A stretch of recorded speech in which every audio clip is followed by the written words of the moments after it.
Hello, this is Brian Funk, and thank you for listening to the Music Production Podcast. I'm very excited to announce that my new book, The 5-Minute Music Producer, is now available in paperback form, a real book that you can hold and touch and turn to any page you like in a second. And it's a pretty big book, 629 pages of activities, exercises, and wisdom I've learned over the years. It's available on Amazon.com. The 5-Minute Music Producer is 365 music-making activities that will help with your songwriting and music production.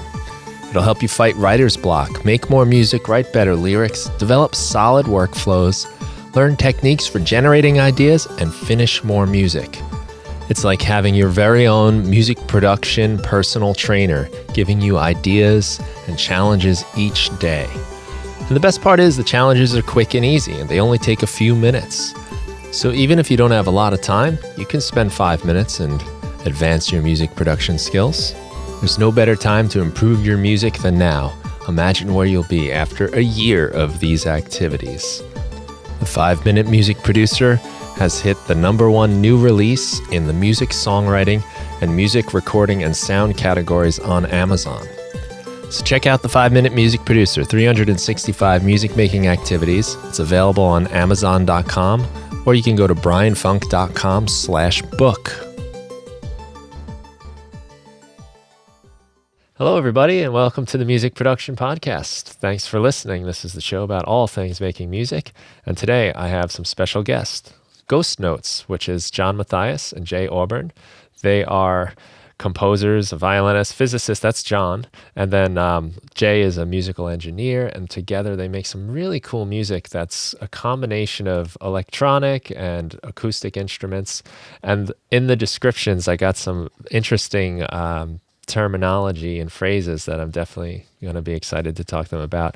They gave their computer limbs, and they're improvising with their computer. So there's this collaboration going on between man and machine. And in the music, you can really hear it. There's a nice combination of some of the electronic and production tricks, but there's also a lot of very organic, humanistic sounds that come together to make really cool, cinematic, exciting, and dynamic music. So, guys, great to have you on the show. Thanks for being here. Thank you. Thanks for having us. Yeah, it's really a privilege. The music sounds great, so congratulations on the album. And that will be released, I believe, in April, correct? Yeah, that's right. April the 7th, it comes out in digital and vinyl all at the same time. Very nice. That must have taken some planning, knowing all the vinyl holdups in the world. Yes, it did. Yes. My band recently waited. Yeah, we've had it for a few months now, so we kind of got in early, which is good because, but that's how it is at the moment in vinyl production. Yeah, so very cool. I was wondering if maybe you guys can just give us a little history of how you've come together to work and how the album came together. And whoever wants to you take want to pick that up? Yeah, sure. Yeah, I met John in Plymouth, which is a city in Devon, UK, in the southwest, and we were both living there. Didn't know each other before we started collaborating as musicians on projects. And I heard a recording. I was running a studio in Plymouth, and John was after some mastering of a recording, and he'd made a record in a chapel, St. Lawrence Chapel, and we just received it as like a day job, in and out in the studio. And the acoustic was something else, and the music was beautiful electronic and acoustic music. John singing on it, playing piano and guitar with some other musicians. But the thing that I really liked was the sound of the space around the music. So I got in touch with John, and where did you record this? There's this chapel called St. Lawrence Chapel just around the corner from where I live in Ashburton, just off Dartmoor. And we got talking about what we could do with that space, maybe in a new project. So John invited myself and a friend of mine, another producer, Simon Honeywell, to work on a track for a new project. And this reverb and this space became a real kind of building block in our early relationship around making stuff together. It has this stunning, very dull, very long acoustic St. Lawrence Chapel. And we came up with this idea of making a record which is Geisterfahrer, one of John's solo albums, that would just explore using only the natural reverberation and the effect of that on John's performances. Which you just sort of have to stop me, because otherwise I'll go massively off about. Well, subsequent to that, I'll jump in then. Yeah, do it. Subsequent to that, we were asked by our friend Stanley Donwood, who's famous for doing the artwork to Radiohead. I was at university with him, and he asked us to do the soundtrack to what he described as the most boring film in the world. He rang me up and said, "Do you want to soundtrack the most boring film in the world?" And I laughed, and I said, "It ain't going to be the most boring film in the world if you ask us to soundtrack it, but we'll try." And so we wrote this soundtrack in 2 days in that chapel, in that same chapel, and it's called Broadmead, the movie, and now has been released as a soundtrack, so you can go and find it. But what I really liked about that was kind of one of the early things that we worked on together. We did a single scene for a film called Poor Boy, which is a US film directed by Robert Scott Wiles, and we really connected in making that scene together after this album of mine, Geisterfahrer. And then we did this whole soundtrack, which was a kind of willful thing on behalf of Stanley Donwood at the time, but gradually became something much more interesting. It became a nostalgic film about hope and the 1950s and shopping, and a period of English or UK history, I should say, where there was hope about the future, kind of where there is less hope about the future now, we think, and Stanley thought. So that was a film made by him and Matt Consume. But if you listen to the acoustic, if you listen to the soundtrack, you can hear this acoustic, particularly on some of the tracks where Jay's playing the piano with a beater and I'm playing the violin. And I think that synergetic relationship, particularly of Jay doing things like throwing keys into the piano to make a drum beat and playing the piano with a timpani stick and putting octaves on my violin and melding it together. Suddenly we were making music that I hadn't really come across before. And I think that our skills are incredibly complementary. Jay's a multi-instrumentalist as well, so am I, and we can kind of jump in and around musicians and musical instruments, and Jay is incredibly adept at the more technical kind of production and composition side of things. Yeah, that's cool. Yeah, that space was really, it's really kind of glued us together, like, as friends, collaborators, but also the sound of our music in terms of how we might fuse electronic sounds and acoustic sounds. A reverberation of, is kind of a glue between those to make them coherent as kind of one sound, rather than, distinct space between what is electronic and acoustic. And it's really incredible room. It's got a wooden floor. It's 700 years old. It was a school. It's got the headmaster's office at the back that you can see and go up to. It costs £12 an hour to hire, and it's got a grand piano in it. It's really we liked it so much that we took an impulse response of it, and when we played some of this music, we would do it through the reverb, and we'd joke that we had a 600-year-old chapel in our pocket on a USB stick, so we'd plug it in. But it made a massive difference because, for example, there's a studio in the BBC in Maida Vale in London that a lot of radio goes out of, in particular a program called In Tune, and we were asked to do a session in that studio, and I'd been in there before and I'd played with my band in there, and it sounded awful because it's such a dry acoustic. So Jay said, well, we'll just take the chapel with us. So we took the chapel, and a stereo feed came out through the chapel, and it suddenly sounded like the chapel on that program rather than the dry studio that we were playing in. So yeah, so we've got kind of cross technical musical ideas interlacing right from the beginning, I think. Yeah, capturing the impulse response is a great idea because you can get the sense of a space anyway. I've had a lot of fun myself doing that, and I think I did sort of like a very like naughty impulse response capture one time.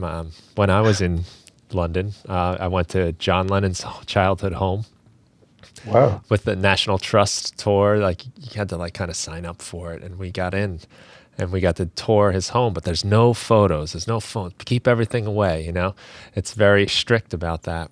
But there's this one little porch outside where apparently John and Paul used to like to play and write songs because it had a nice natural reverberation. So they said, yeah, go in there, close the door, and like sing a little. You'll hear what it sounded like when the Beatles were rehearsing their songs.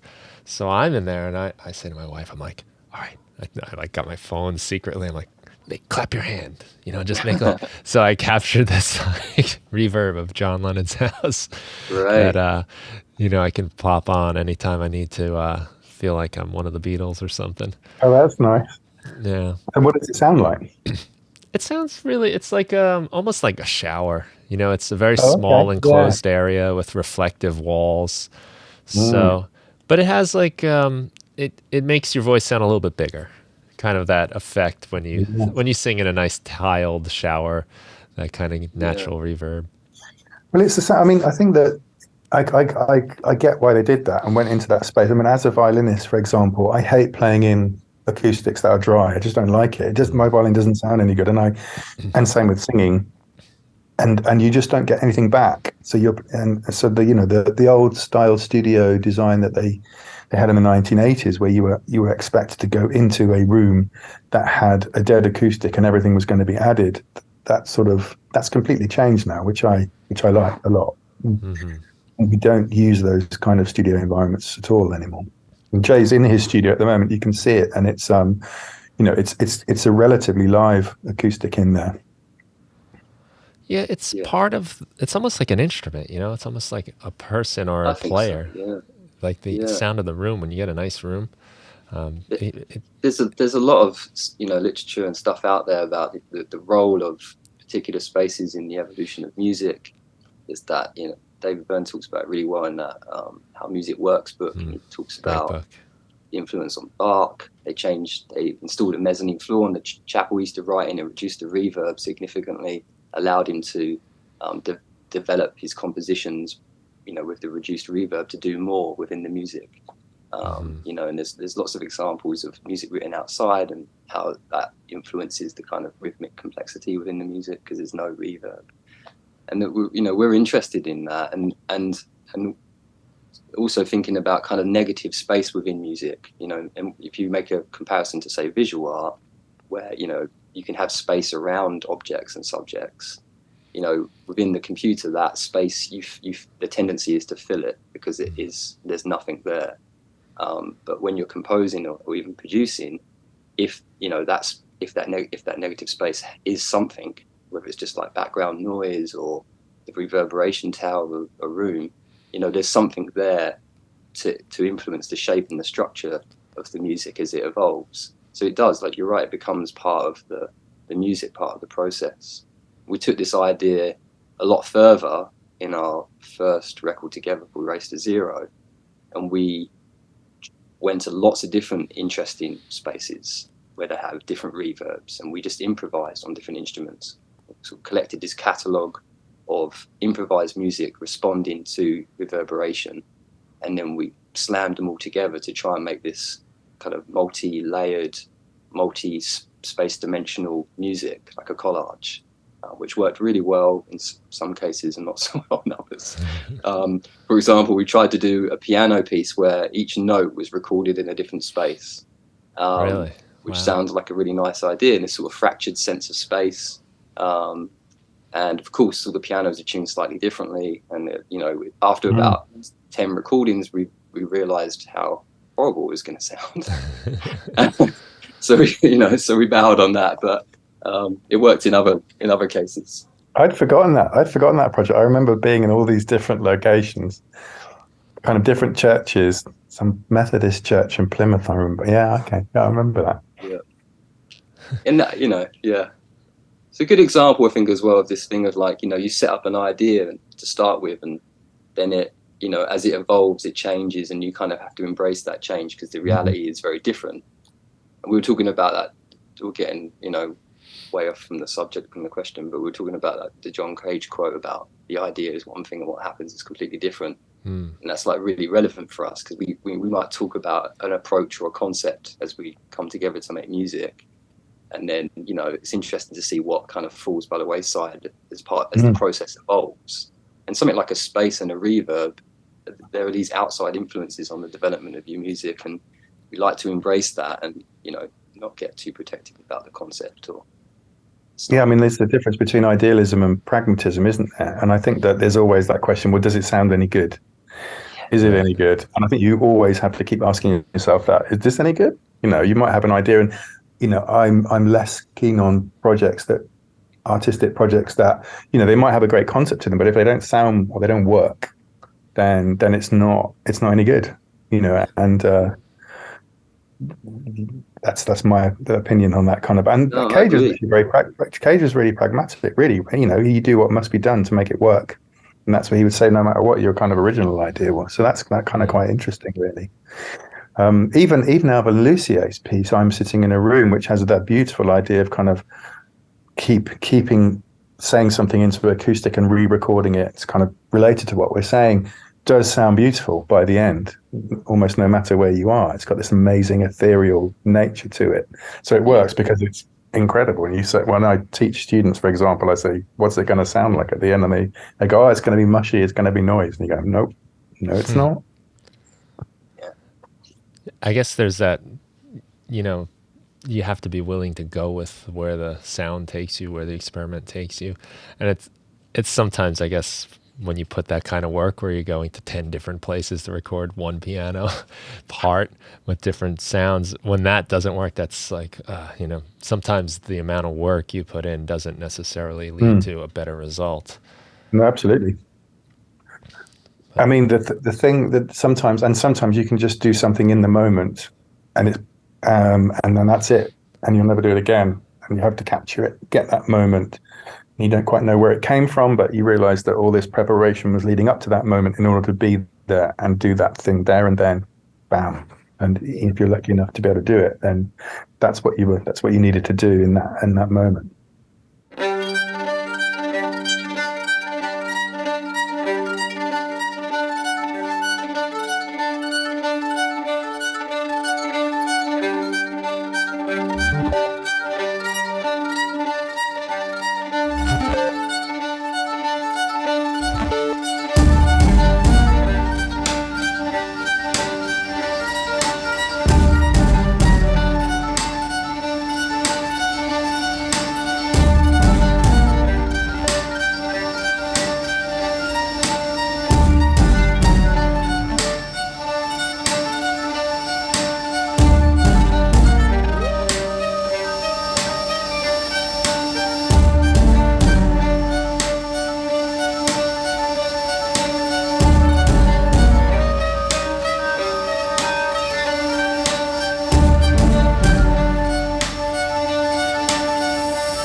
I've had that feeling that if I didn't work for a long time on something, it somehow was less important, or it wasn't as good for whatever reason, because, you know, you're supposed to work hard on things. But sometimes things just happen. But I've come to sort of accept that what's really happening is what you said. It's the preparation. Like, it's not that this song came out in 25 seconds. It's that 30 Yes, years of being a musician absolutely. Yeah, yeah. produced a 25-second moment of gold. You know, Well, special stuff. you've obviously got an American work ethic. We're just lazy Englishmen. Well, I don't think there's we that thing about the hustle and the work, and it almost Yeah, like no, I know what you mean. Yes, it's it not is interesting. worthy without it. But Yeah, I mean, we have worked and worked and worked. We worked and worked and worked and worked on one track for that last album called Moth Dust. And politics aside, because the label didn't really like it, it was one of those tracks where you work and add and work and add and work and add, and whatever you did to it, it just made it worse somehow. And that happened to one of the tracks on this record, actually. So there's a track, the last track on the album is called Vodka and Coke, and that started off with me playing the violin and playing. We were in a studio in Plymouth, very near to Plymouth in Devon, and I started this arpeggiated violin, and then it's a kind of Russian sounding arpeggiated minor riff. And Jay suddenly jumped onto the synthesizer, and then we got these drums. We got the robot drums kind of to start playing along, and then he played a riff, and it kind of came together. And it came together really because we were improvising with all these solenoid drums. We set them up, or Jay set them up all around the studio, and we were kind of making them play. We were playing, they were playing, but this thing, we just knew that it was something, and it happened in the moment at the time. And then we kind of parked it and then worked on something else. And we kept, should we have a think about that Russian thing? And we went down a massive blind alley with getting a really talented math rock drummer in to play really big beats over it and all sorts of things. And it was like that. And we realized that we were making it worse and making it worse and worse. And then one of us said, should we just go back to what it was like? Should we have a listen? Right. And we listened, and it sounded great. And really then it only took a little bit of time to structure it, and then bleep, and then Jay did some incredible production around it. But, we had strings on it at one point. We had saxophones on it. We had a clarinet, all these things. And then we just got rid of all of them because it just sounded good in the beginning. So it's a good example of what you're saying, and then suddenly realizing that actually that was working. It takes time, doesn't it, to sort of hear what you've done, and I was with my producer hat on, kind of wearing different hats through these projects. I think I always think to myself, you get one listen, and then after that, you have no idea what it is anymore. Right. And you just basically have to just hold on to what you decided in that first listen. And that's really, it's easy to say that, but it's really difficult to kind of follow through. But I think that's true. I think that once you've heard it once, you've got no idea anymore. So, and this is one of the things about collaborating, is it gives you some buffer there, because I can bounce off John can bounce off me, and more collaborators if they're involved, to kind of to hold on to some of that perspective of what it was and what's true about that original thing that you call. And Vodka and Coke's a great example of how we lost all of that perspective. And then it took some time, but then when we heard it again, we're like, it is just that, it's this the first listen we were right, but we just forgot about it. And then even when we started, we basically said, I'm Russia and you're America. And that's how that was the kind of where we got to. It's kind of like these two opposing forces, this track. John's playing this really virtuoso pedal kind of violin part, and the drums and the synth are this kind of very kind of brutal, bold, rhythmic element, and they're kind of just pounding at each other like this. And it's a good example. It's very physical. It's very visceral that track, and it's these two things just hitting each other, and yeah.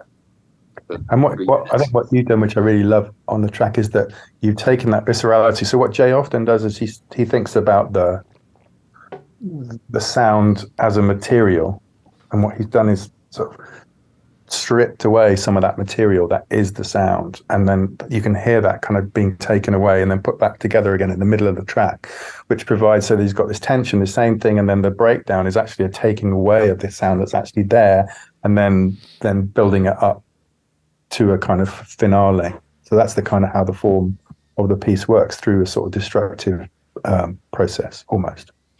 Yeah. And it's going to be the next single, which is funny because it wasn't on the album, you know, and actually for a while it was going to be the first single, and then we've, you know, so it's it comes out like a couple of weeks, I think. Mm. It's been a turbulent relationship with that particular track, huh? Yeah. You know, it happens to me often, and I think usually I wind up building a track up beyond what it really needs to be, and then when I get into the mixing and editing phase, there's this sort of kind of facing the reality that it sounds better with a lot of the stuff you did taken away, and you have to undo your work, which is tough when you're personally connected to it. But I'm sure having like a collaborator, someone else to say like, hey, yeah, I don't care that you worked on that for 6 hours. It doesn't go. Take it out. I think that's really important, to trust that other person. So, no, that's not working. It's not, you know, and to also not take it personally. So, you know, it's just not working. It's not, you know, do something else. Do something else now. And, you know, it's interesting. There's one track that Jay and I have made that I think is the best thing that we've ever done, but Jay won't let it into the world because he won't. He thinks it's not quite there. So we have this kind of continuous battle. I go, no, let's stick that on. And he goes, no. You'll have to use that as a bargaining chip down the road. Yeah, in the future. Somebody if you don't let me do that on this song, then we're releasing this one. Exactly. Don't give him ideas. Well, you bring up a great point about like egos when you're working together with people. And I think even when you're by yourself, actually, your ego can be a problem too, because like I said, I spent all that time putting that guitar part in there and those effects. So you don't see the big picture, you just see the work. But to have the ability to receive a criticism and not receive it as personally, like you're no good, you don't belong in the song. It's just the idea itself, to have that separation is so important if any kind of collaborative relationship is going to last. Yeah, definitely. And I think it comes with age a bit, and I think it comes with all of us. I think both of us are sort of, I don't know, speaking for Jay here, but I consider myself a bit of a blagger as a musician as well. So I'm not trained. I didn't go to conservatoire. I play the violin to a particular standard, and I can jam and I can improvise, but I couldn't play the Tchaikovsky violin concerto at Carnegie Hall or anything like that. So that being a blagger enables me to kind of just go, not be too kind of, I don't know, too effete about it, or too egotistical, because what we're doing is just jumping on. I'll play a bit of guitar, jump on, we'll get a harp, you know, we'll bash things. I'll play the drums. I'm not a drummer, but I'll play the drums in the studio because I'm a blagger, you know, because we're putting this stuff together, and it doesn't matter. We're trying to make this whole thing work. Does that make sense, Jay? Yeah, absolutely. Yeah, definitely. I think we really enjoy the process of making the stuff, and we don't ever particularly think about genres or anything like that, or structure or length. And we record a lot of us blagging, like John puts it, and improvising, and and sort of look for something that we find entertaining amongst all of that, and then grab that and turn it into a piece of music.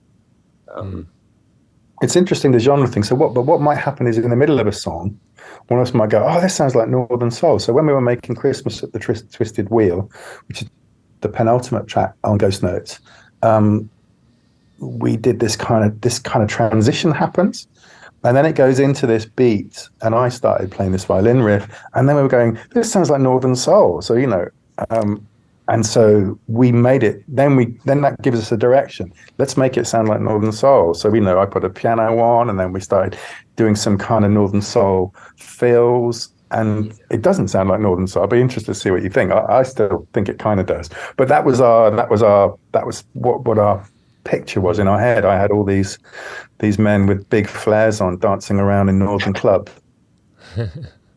There's a brilliant film called Northern Soul, by the way, for any of your viewers who want to watch it. And it really captures that idea of these working class Northern British men with big flares dancing to kind of Motown sounding music.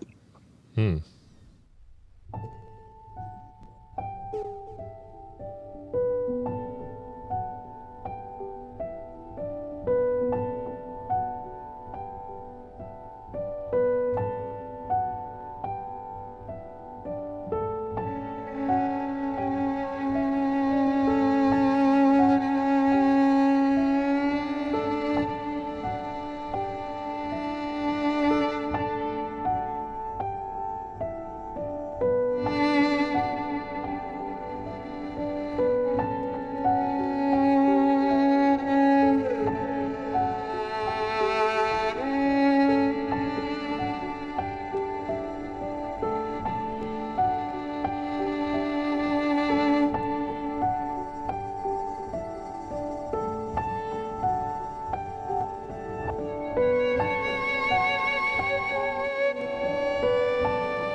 You know, having those images though, even if it's not exactly where the music is going or it doesn't result in that, having those kind of purposes and images to the music can help. You know, I just think about it like we're really pulling stuff out of thin air, right? Like, and and sometimes it sounds like in your case too, it's not even in your head yet. It's more like it kind of emerges, and then you have to Exactly. turn it into something. So Yeah. having those decisions to make, where if we're going that direction, it'll guide us a bit. So it seems like I think that's exactly right. That's really a good way. You described our process really, really beautifully there, because we don't know what it's going to sound like, and it is you latch onto these little bits of meaning, like it sounds a bit like Northern Soul, or you know, and that will guide you towards a new instrument, another layer, or a different path at that particular time. Definitely, yeah. it's very similar to So, how I'm making music with my band right now, three-piece rock and band. what's your band called? We're called Some Good Evil, and Okay. we're guitar, bass, and drums, and vocals. And I guess we have our genres a little bit, but when we're making a song, we don't know what it's. We're just playing and listening for good stuff to happen. And for that, I relate to what you guys are saying a lot, because it's a lot of just reaching into the darkness and seeing what you pull Yeah. out. But once in a while, when you find something, it's important for us to sort of say, "Oh, we got this That was thing, and yes. let's give it an identity. Let's put it into a direction now." Otherwise, with three different minds, it can go into never become anything. But No, I think I really relate to that absolutely, and it's important that you three in your band, you all three of you at the same time go, "Oof, this is good. We're onto something here." Because if you disagree, then the band doesn't last very long, does it? So you have to have this mindset where you kind of both, or three of you, look at each other and go, "You better be recording this because this is That is, this is." yeah, that's what I was going to say. That what you described, everyone. That's what we're recording. That we're trying to, Yeah. that's us. Like when we go to a barn on Dartmoor, there's no music. It's like there's nothing written, and we do what your twit's doing, but we have the mics on. We kind of set everything up, and we're hunting for those moments, kind of looking for them and being Right. open to them. And then when we get them, then we kind of take that bit back to the studio, turn it into something, or add to it, because we feel like you don't, it's all about capturing that bit before you own it or before it's yours. Right. And that's exciting and engaging, and you want to feel excited and engaged with what you're working on. But it's also this really fertile ground where it's like, where did this thing come from? Did we write it? I don't know, but we'll take responsibility for it, and kind of see it through into the world. And I think our process kind of aligns with that idea of like asking, outside of our own heads, for something to kind of materialize. And that is about the function and the role of music, and as we all work in sound and music, all three of us, and often we have to do things where we take our kind of skill sets and we fit them into these little boxes for a certain job, sure, but when we're making an album, that's the last thing we want to do. It's an album. It's meant to be, some pure expression. We're meant to try and, not think about fitting into boxes and categories. If you can't do it on your album, where can you do that? Yeah. And I think time changes our relationship to music as well. I mean, Jay talked about the first time you listen, and then the second time you listen, it's different. And then, a year after you've made something, it sounds different too. So the beginning of the track No Parable was a robot drum that Jay set up, playing a riff that he programmed, and then he was playing the cello, pizzicato cello, against it. And it's kind of really groovy. But for a long time, I didn't really like the drum beat, and I just go with it. And Jay would go, no, it's cool. Just go with it. And I would be like, and so in the studio, and almost to sort of circumvent that, what we did was we kind of went a bit soul, and I played this piano part, And I was thinking, I was imagining I was Alice Coltrane. I can't play the piano like Alice Coltrane, but I was pretending that I was Alice Coltrane, and I was playing kind of fifths and playing this. I'm not a piano player. Almost to sort of circumvent and be kind of like, yeah, that drum beat's a bit shit, so I'm going to do this. But actually, I really love the drum beat now. And I listened to I mean, you made the drum beat okay. I think that's what happened there, because I knew he was kind of not feeling the beat. And so I was in the control room with the engineer Toby, who recorded that stuff for us. And John jumped on the piano and just made it all okay. He did one take from the beginning to the end, and it's like, which is basically the song. And he played over the drum beat. And then I just stood there watching it, and you can hear John figuring it out as he goes along, and that's all part of this performance and the piano. And that's it. It's this stunning, beautiful, very raw performance against this robotic beat and the cello. And John glued it all together and then gave us a foundation to build on. And then when you listen to that track, there's like nothing. It is what John played. And then but actually, that drum beat at the beginning now to my ears sounds great. Yeah, and I really like it. I like it then, and then the transition, and then if you listen to the piano part, there's one note that I thought was a wrong note. It was a wrong note, but now it's still in there. It stayed. I remember I kept saying, "Now, can we get rid of that note?" And Joe would go, "Yeah, we'll get rid of it." Yeah, to kind of ignore it. No, have we got rid of that note yet? That note's still there. No. Yeah. And it feels right now, but it's taken a while. And now I wouldn't want to change the note, so that's also part of that relationship, isn't it? Get rid of that note. No, the note's fine. It's good. Yeah. Or I will get rid of it later. Yeah, let's turn it up.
Well, there you go, like the collaborative process working for you in this case, because probably if you were on your own, you might have taken that note out, or you would have just scrapped the drum beat, or, Exactly. and that happens a lot in our band too, where Yeah. I don't know that we always have like a democracy or a vote. One nice thing about three people is there's always a winner. There's two against one, but it's more, I think, like the sum total of emotion, because sometimes two of us aren't feeling something too much, but somebody else is just like, no, like, trust me. Yes. And then you just, okay, like you believe in it more than the two of us put together. Yeah. I relate to that a lot. Yes, absolutely. And sometimes you just got to go with the other person's thing. And this is really happening. This track. And usually we agree about what we think is working, what we think is good, what's going to make it, and what happened. I don't think we've had any disagreements about that, have we? Not for this record, not for the last one actually, but No, it's hard to know, isn't it? Because we left that studio with like 30 tracks, and I think maybe we just, without even really saying, we listened to them all, and I can just kind of tell John's not into that one, and it's not right for now or whatever, so it falls to aside. It's just, I think it happens naturally, doesn't it? Just as we kind of select the bits to turn into things. And then we started other tracks in other spaces. So we started one track in my kitchen, which has got a piano in it. And we started another track at the studio where Jay works in Bristol, and it's also in the Southwest.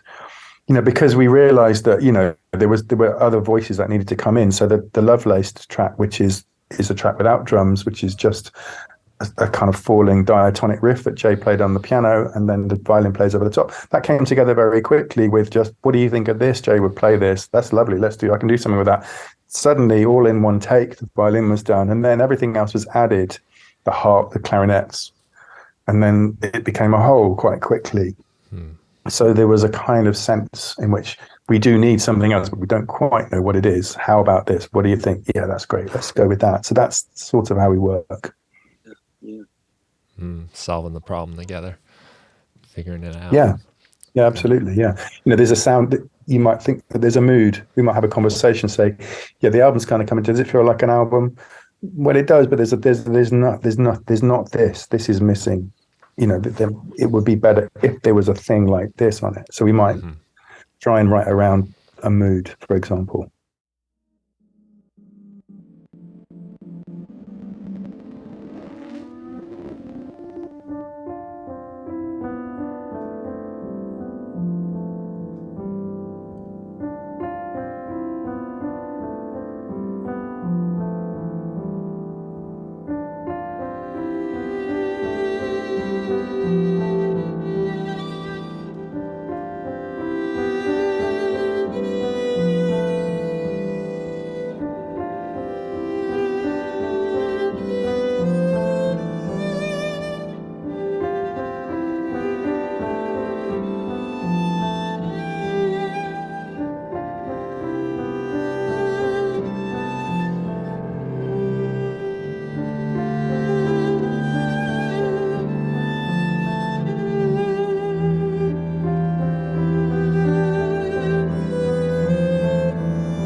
that's very interesting. And I think when you're thinking in terms of like a longer project, like an album, it's a nice to approach it that way, where, yeah, well, we need this, we need there's some kind of unifying thread going on here. It's interesting. My children don't listen to albums though. Yeah. They're 20 and 16, and I don't know if either of them have ever listened to a whole album from beginning to end. They know about albums and they know what they are and they have seen them, but I'm not sure that they would ever consume one or listen to It's a one. lot of experience, isn't it? It's a big thing to, like, listen to a record, especially nowadays. I think we're all so conditioned to little bits of information, and then to sit down and listen to one of our records. It's a lot of stuff, isn't it? It used to be almost a religious experience. My friend Jez I remember him going to the shop buying Automatic for the People by REM on the day that it came out. He went back to me and he said to me, I feel uncomfortable because I've never listened to an REM album when it came out with somebody else. And he looked and I said, well, maybe I should go. He said, no, it's okay, you can be here. But it felt like I was there while he would listen to, and then we listened to the whole thing, and that was an album. That was that album coming out. It's a great album. Luckily for me and for Jez, but that was what happened, back in the sort of early 90s, which was when that was. Mm-hmm. Yeah, I can remember specific listening sessions on certain albums, especially ones that were important. I remember you were there. We were sat down and we couldn't believe what we were hearing. I remember doing it with Nevermind. I remember doing it with Slanted and Enchanted by Pavement. And that times when it came out, and just really kind of going, oh my goodness, this is really something. Yeah, we're witnessing something. There's been a lot of cultural changes though, where, even for me, a lot of my music listening is more along with some other activity. I'm driving or I'm doing some things. I have the headphones in or something. It's much less often put on the album and sit there. But I really still enjoy that a lot, when I decide I'm not going to do anything but just listen to this record. Yeah, we've run into, not problems, but some criticism of the music we've made where it hasn't functioned as background music enough in order to kind of, to be exploited for other income, which is, as an artist, making an album, it costs money, and, revenue from the use of the music is, a way to keep the stuff going. And we've had tracks where people have said there's no space for anything else alongside this. No dialogue in a film. Yeah. Or, and I like that. I think it's, it's not dinner party music. I don't really want someone to put it on at dinner or for it to kind of sit in the film behind some dialogue.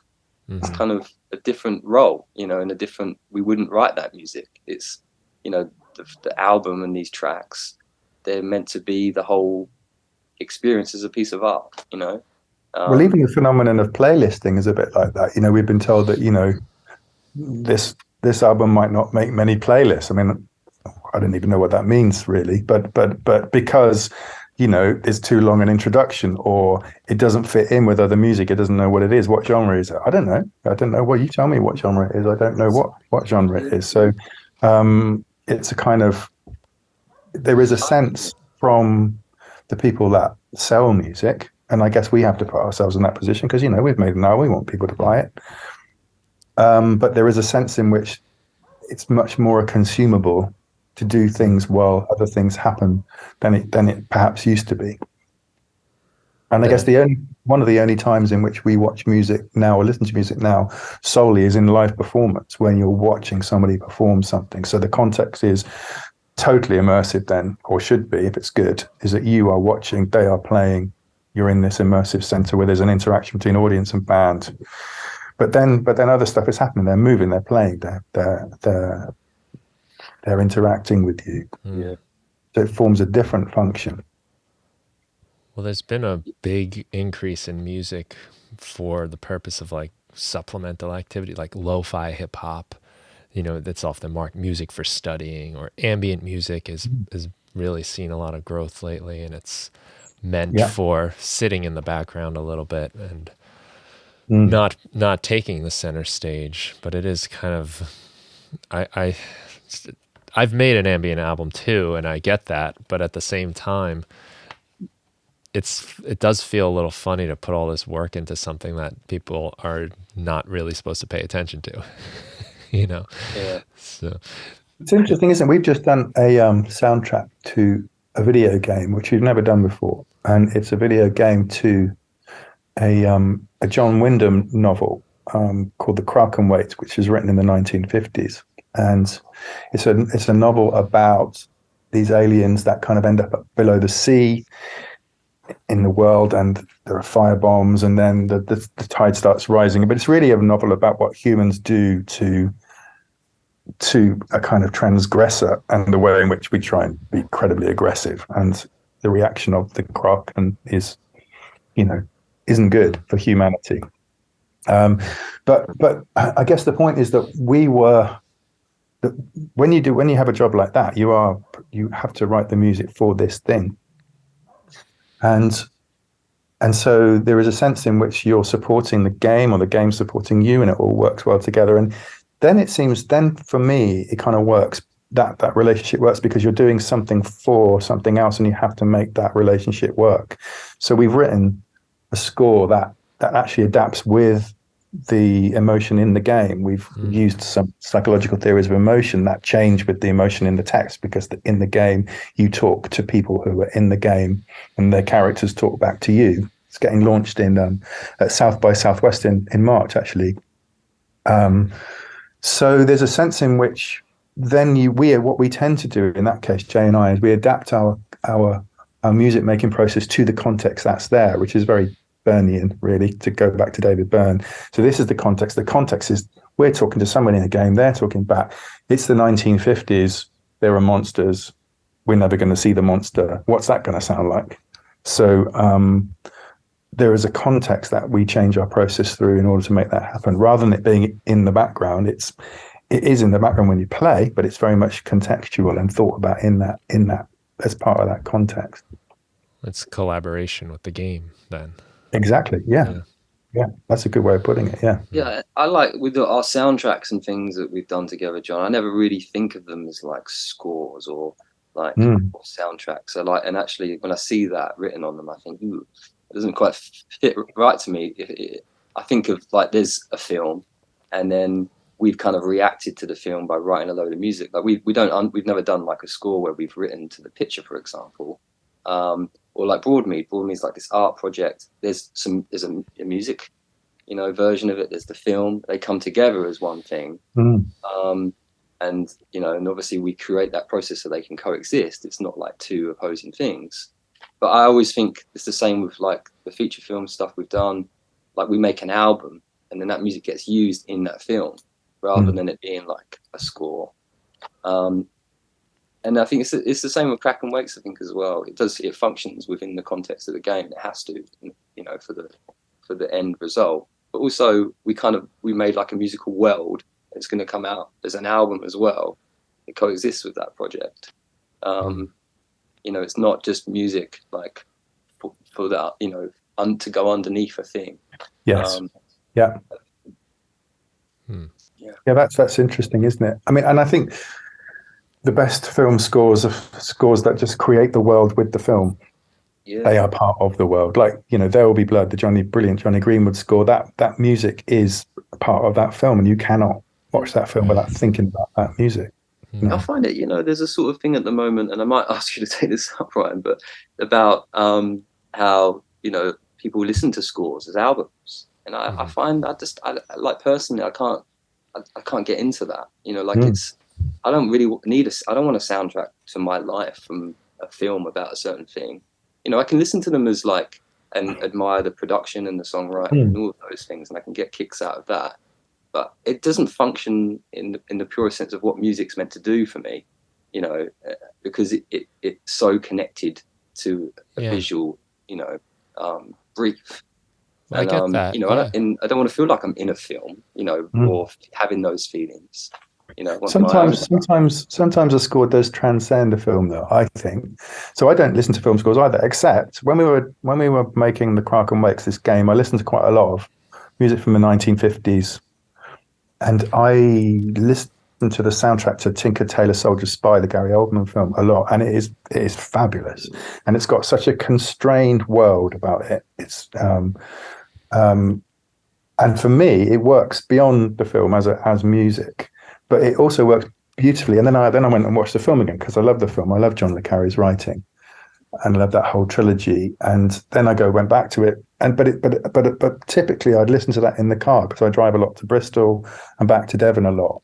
So in a sense, me listening to that and going to that is also a function of me being in the car a lot. So it's interesting how consuming and context kind of change things. Yeah, I But I wouldn't understand put that. I wouldn't put a soundtrack on at home, I don't think. Well, it's like decoupling it with its purpose, almost like maybe like club music I wouldn't put on at Yeah, home. that's But if I'm yes. at the club, which I never am really, but then it's fun and it serves its purpose and it's together with its element. It was designed for that, really. A Oh lot of, yeah. I mean, so same with yeah, the film score, I think. yeah. I think really groovy music is there to make your body move, isn't it? And its purpose Yeah. is to move, to groove to move to. And that can work when you're at home, sort of eating your Sunday lunch, but rarely. I think it depends who you're having Right. your lunch with, really. How fast you need to eat. We've sort of gone back round, haven't we? Because we've been talking a lot about where we make music and the location being part of the format and the context for what the music and how it evolves, and it sort of connects back into what we're talking about here in terms of writing for a format. It's the same as almost like writing within an acoustic or a format in mind. Yeah, I wanted to ask you guys because you mentioned how the music is not backgroundy enough for certain applications, and I think a lot of that has to do with some of the detail you guys focus on in the recordings. So, like for instance, like the violin recordings, they're not these like silky string sections that just kind of soak into the background in lots of film scores, right? We can hear that bow like rubbing against the strings, and we get those harmonics sometimes where it almost like jumps up an octave based on how it's being bowed. It seems like you guys put a lot of attention into capturing the kind of like sounds the instrument makes besides just the notes, the textures, even sometimes the rattling. I can hear sometimes it sounds like maybe I heard like the body of the violin get moved around a little bit after a line plays. I was curious to ask you about that and how that played in a part, because that might be part of the reason, why, because in order to get those details in a sound, it has to be a focal point. It can't just be one out of like 32 violins in a giant ensemble doing that. It has to be this like up close and personal thing.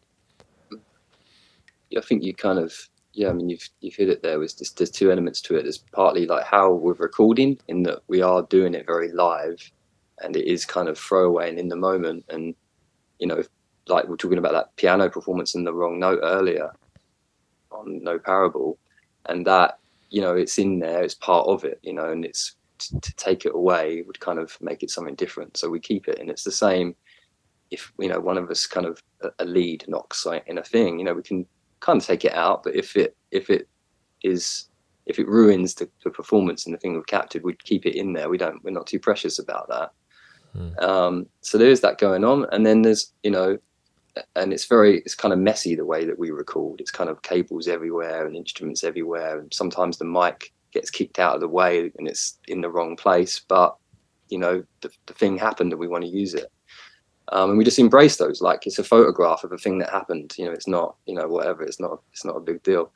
And then the other element is, I think, of our music as kind of augmented acoustic music, in that we kind of we start with pretty much always an acoustic instrument, and then we make it do things that it shouldn't do through manipulation within the computer.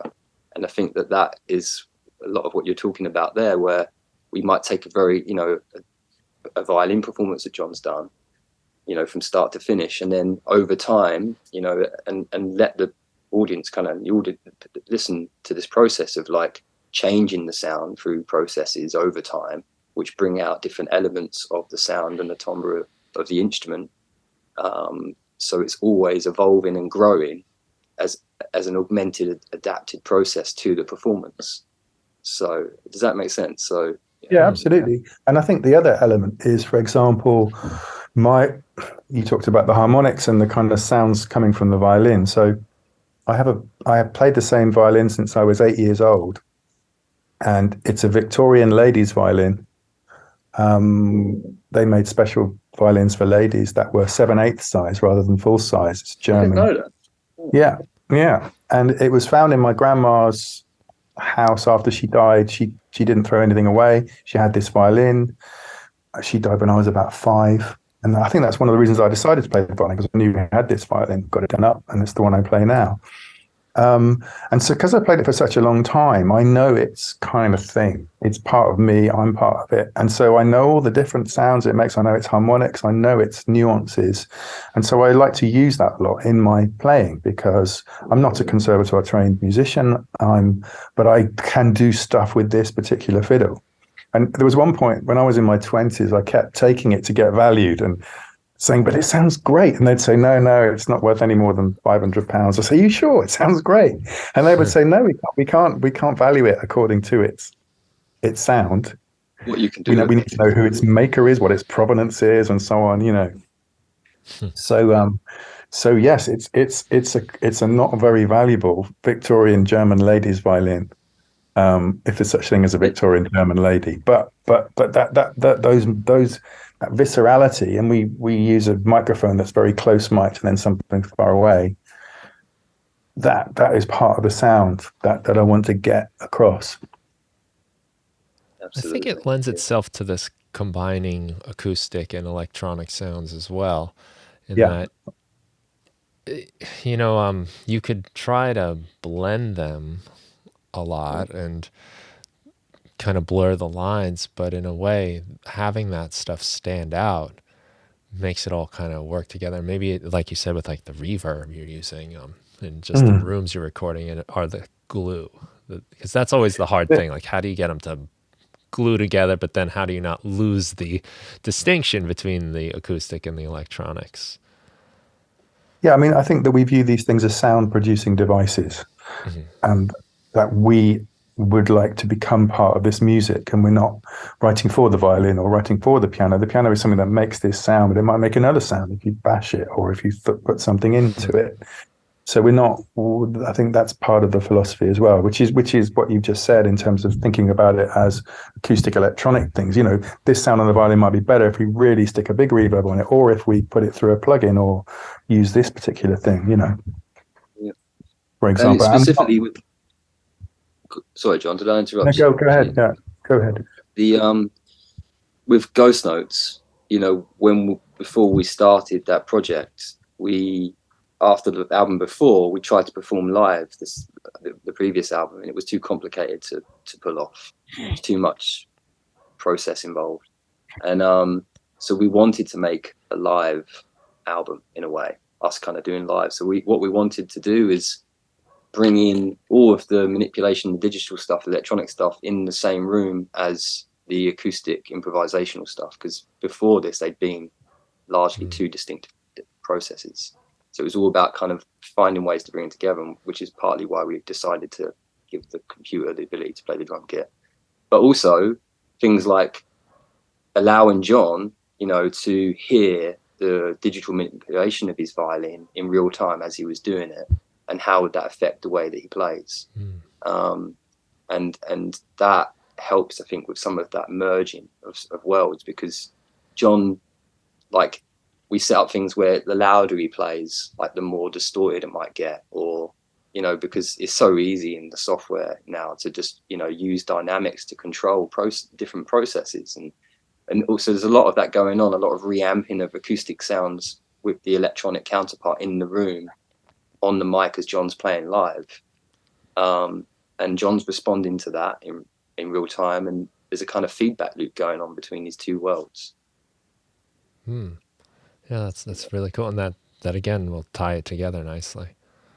Yeah. Because John's hearing it and he's responding to it and he's playing with it as if it the same way he does with, bringing out harmonics and the bow and on the violin that he knows. And the cool bit, actually, I would say, is where, it does something that you didn't expect.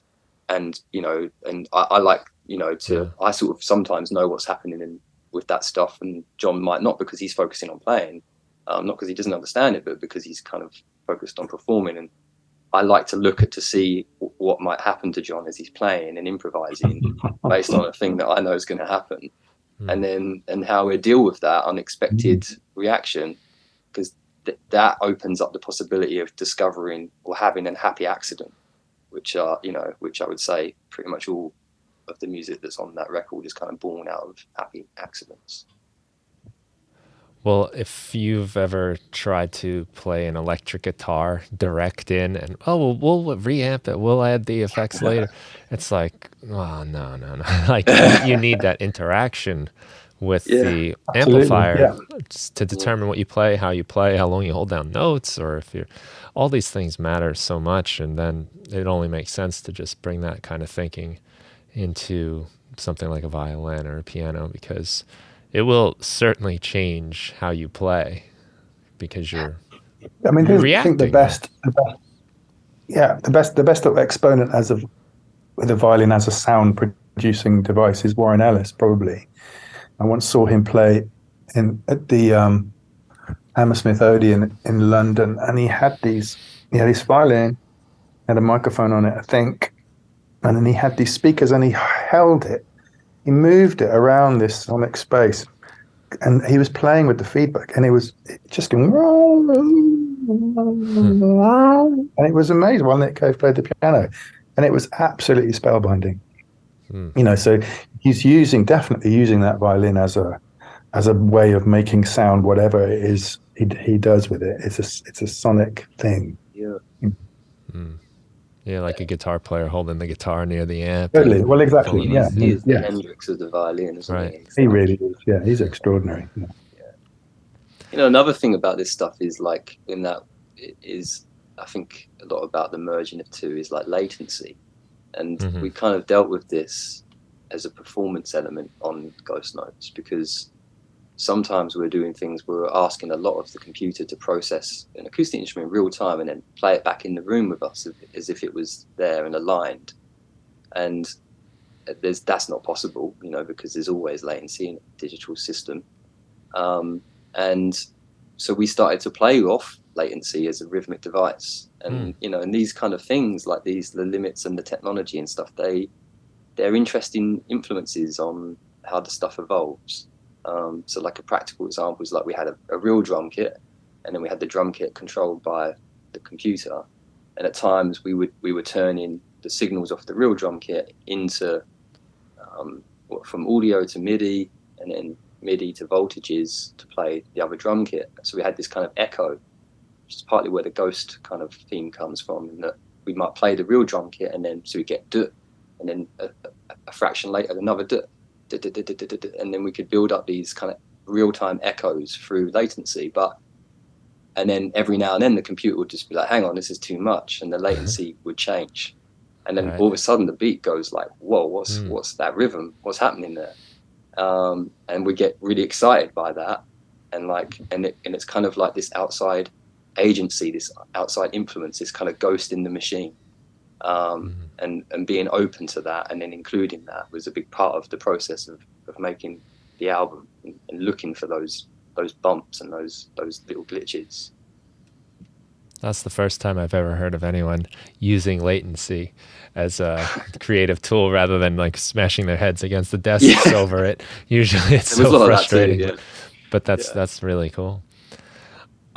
You've alluded to this a number of times. I've been meaning to ask you about these robot drums. You kind of just throw that term out there here and there, like we are all doing robot drums. I'd love to hear a little bit of exactly what's going on there, how you're doing this, and how this plays into the album a bit. Sure. Yeah. So what happened? We wanted to make a live album. There's only two of us. The classic conversation, if you could have any drummer in your band, dead or alive, who would it be, would come up. And we were talking about kind of drummers like Max Roach, all sorts of drummers, and we were saying, oh, I wonder if we could get some of those rhythms and have them played on a drum kit alongside us. So extracting rhythmic content from other recordings, not just like stuff by famous drummers, but it could be anything, and then playing those rhythms on a drum kit alongside us via the computer. And we set up an experiment. We've got some solenoid drum hammers, which are kind of basically they're magnets, and they fire a metal rod when they get a voltage. It's the same stuff that, like, when you open your car door automatically, a little magnet fires, opens it up, and you can use that to hit something with, and so it just takes a little voltage and it fires a metal rod on a spring to hit an object. So we've got a load of these, and set them all up on a acoustic drum kit, and we took a drum performance, a jazz performance off a record we really liked, and we fed it into the computer, and then we turned it into MIDI. You can do it in real time, and you can do it kind of offline with stuff like Ableton or Melodyne's really good at extracting MIDI from audio, and then sent the MIDI version of this to the solenoid hammers on the acoustic drum kit. And the first experiment we did with this, it happened to be Halloween, and we spent a long time setting it up, and then we pressed play, and the drum kit came alive in kind of scary, accurate playing recreation of what we'd based the rhythms on.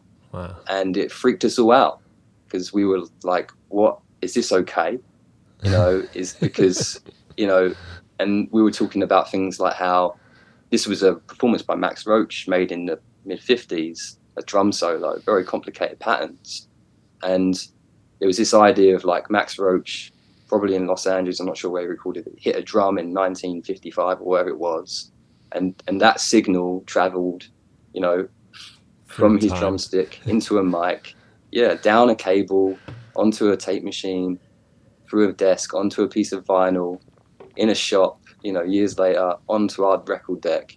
And then he hit a drum across time and space. Wow. To be in the room with us, his intention. And there's this sense of like collapsing time through technology, and a kind of haunted use. Yeah. And so we kind of turned the lights off and went home and thought, are we comfortable with this? Summoning another realm of existence. Yeah. And that isn't how we ended up using it on the record. But we would, take our own rhythms and things, or like I guess explaining, controlling the real drum kit. And, but yeah, that's kind of where this idea of Ghost Notes came from. And then Ghost Notes is also a musical. John, do you want to just explain it? Well, there were several kind of musical interpretations of the Ghost Notes. It's a kind of snare skip. If you're playing the snare drum, you kind of skip on the snare and miss it. So it's a kind of like an accidental that's not there, if you like. An accidental that's sometimes written, sometimes played, but implied. So, but the Ghost was very much Max Roach as a ghost, because Max Roach isn't on the record, and there aren't any other drummers on the record, so they're almost there by absence as well. So there's several kind of meanings of that ghost.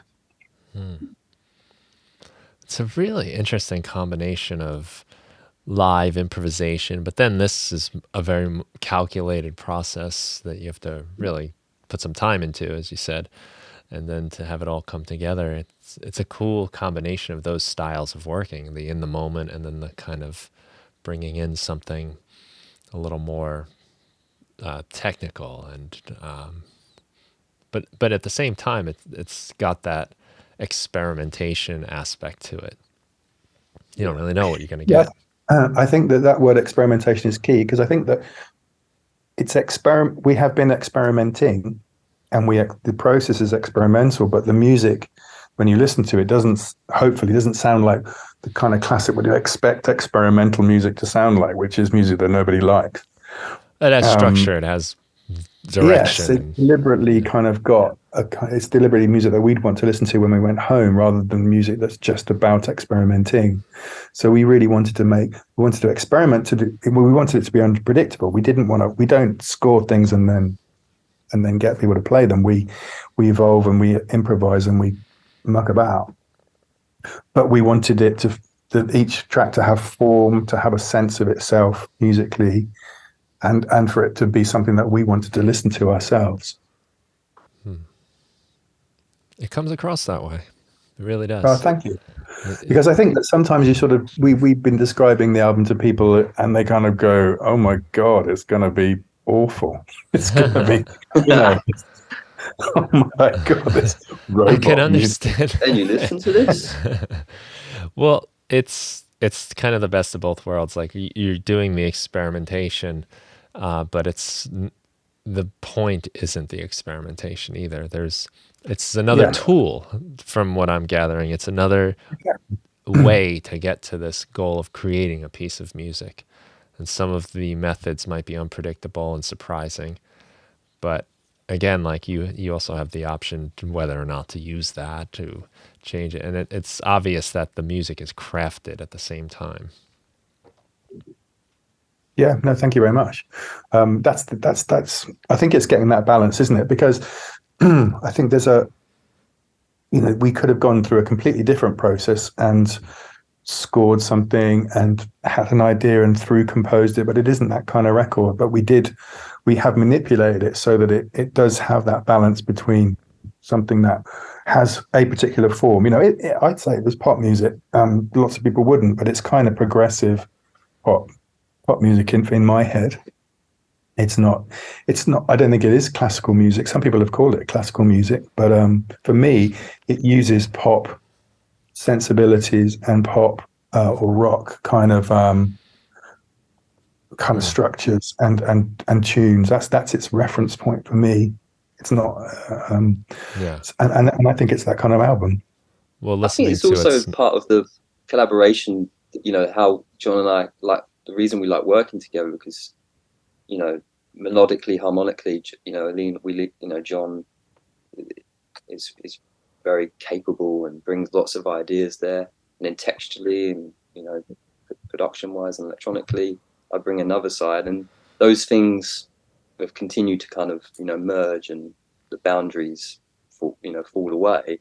But I think that the music that I make with John is a combination of those two things coming together.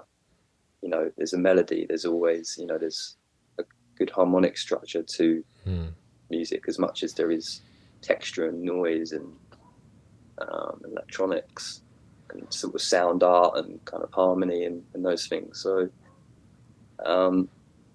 So yeah, there's that.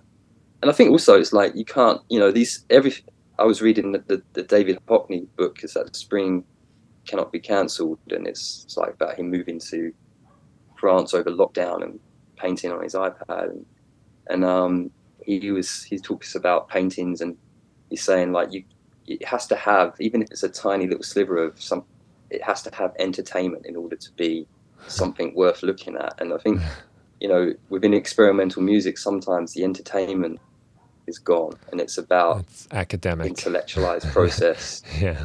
But if it's not entertaining, what is it for? And you can really, dilute that right down so there's barely much in it, be minimal, but it has to have some. So I think that it's kind of making something that is entertaining. Sometimes experimental and all that kind of sound art, it's interesting how it was done, but listening to it is it's academic exercise. It's not an enjoyment thing, and that's not the case at all with this record. But you can kind of switch between both ways of listening, as far as you can just enjoy it as music because it's musical and it's familiar in a lot of the traditions that we're used to. It's not just it's not that challenging. But on the other hand, you can, especially after talking to you guys about it a bit, there's a lot of really neat things going on to create that experience. The entertainment value is still there, but if you want to go deep and start thinking about, robot drums, for instance, or just room acoustics and recording techniques, the technical stuff is there for you to appreciate. And that's a hard balance to strike. And I think you guys did a really, really great job landing at a very comfortable balance. Yeah, I see that. I think, it's back to like the process and all that stuff, like the mics and how the music is written in the moment and all of that, and how that all evolves together as one whole one whole activity, really. And we work together a lot, so we've got it wrong loads. And like I said, I think we recorded 30 tracks for Ghost Notes over a week, and only 10 of them have kind of become anything that we're let out. So that there's a lot of stuff that doesn't make it. So the microphones, all of that. You talk about John's violin, for example, and the character of that and how his playing identity is mixed up in it. We've over the years we've tried different microphones and eventually settled on something that we know has worked for us. So we know the combinations of mic and the preamp that is going to give us what we want now. Yeah, well, I appreciate that you guys are willing to take the risk of getting it wrong. That sometimes you need to. Sometimes you need to Absolutely. be willing to go across those territories where things don't work out, but that's also where you find the interesting new things that do. Yeah, definitely. Another an element that plays into it for us is having a limitation of time, like going to a place, doing a process, and that happening, and then once that's finished, there's like no going back over it. And I think that is a big part of it as well. Like with Ghost Notes, we spent a week improvising with the solenoids, drum kits, and percussion, piano, cello, violin, voices. And then after that, there was some stuff we recorded when we realized what might be missing, but that is it. Then it's kind of, we've got this week, and actually there's an economic, a kind of financial element to that as well. We go somewhere, we've got X amount of money to do the recording, and that is the limitation in place. There's no, if we don't walk away with something that isn't usable, then it's a failure, and there would be no record. And I think those elements are really important. It doesn't have to be like a lot of money or anything. It's just those kind of, like, the framework for getting you in gear to do something is really to rein it in. a part of the process for us as well. Yeah, there's the experiment, but okay, now it's enough of that. Let's move forward. That's smart. Yeah. Well, very good. I know we're kind of getting near the end of our time here, or maybe even a little past, but it's been really fun talking to you guys, and I'm excited now to re-listen to the music with all of this information and just to appreciate it on another level. Is there any place I can direct people listening to check out your work that you like to have them go, prefer them to go to, or links, socials? We've got a Bandcamp set up. We're big fans of the Bandcamp things, what they're doing for music digitally. Yes, as am I. So I think it's just Bandcamp, John, Matthias and Jay Auborn. You can hear me checking. Okay. Also, it's the last single that we did dive into this, and our soundtracks and our previous album are on the streaming platforms that people would normally use. And to some extent, that's quite nice because you can see the kind of body of work that we're producing, and I quite like that about that. You can kind of go back and see how it all connects together. And then the next single, Vodka and Coke, is out on the 10th of March, and that's That's had a video with this David Hockney idea made by our friend Steve Phillips, which is really, really interesting. We were each filmed with about 40 cameras, first me and then Jay, and then these cameras have been used to kind of manipulate and change throughout the video. We'll send it to you, Brian, if you haven't Very seen it good. already. Yeah.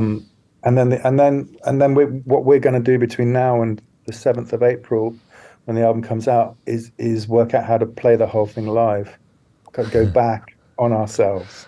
Yeah. So we're going to play Jay and myself, and then we're going to play with our ghost drummer and a real drummer called Giorgio, Cool. who not ghostly at all. I like that. And so we're gonna, yeah, and that's going to be really exciting because we've only played one of the tracks together. We did a live video which we're just finishing of the track "Long Time Dead," which is the second track on the album, and it was, it took us 2 days to get that right for the video. Oh, I So bet. That sounds fast. Yes. It's going to be interesting to see what it's like when we play live. But we hope to get the whole set live, to be able to go and play live and play in front of audiences. So we're really looking forward to that. A whole nother set of innovations, right? Very Well, good. we're also hoping that more music will come out of that. Once we've got our set together, we've got a band, we're playing, we've got a real drummer as well as the robot drummer.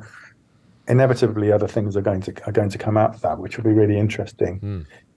Yeah, we really want to do this kind of more live, continue to do live stuff. We'd love, Spill is such a beautiful thing. Like there's this live track we've done, and the quality of it with all the microphones and all the instruments spilling, it's just, it's a really lovely thing to work with and mix and record, and we'd love to do the next thing much more like that live, maybe on a tape machine or something. That would be great.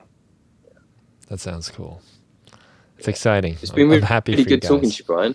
Yeah, it's been great talking. Yeah, I've learned a ton. I feel inspired. I can't wait to do some weird stuff myself, just see what's possible. Yeah, I love that. It's always fun to hear about people that are pushing boundaries and challenging themselves and seeing what happens, and not afraid to fail once in a while and have an experiment not work out.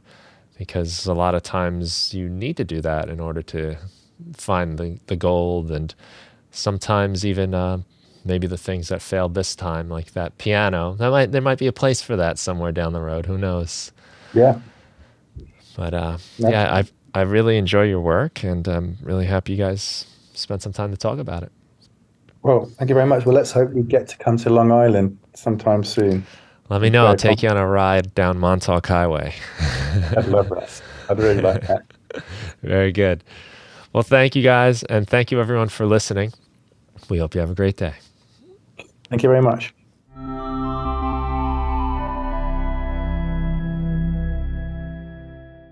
Hey, if you enjoyed the Music Production Podcast, please consider giving it a review on your favorite podcast provider, and share it with a friend, somebody that you think might enjoy the show and get something out of it. That would mean a lot to me. And if you want to check out more of my work, including sound packs, tutorials, etc., head over to brianfunk.com. Thanks so much for listening, and have a great day.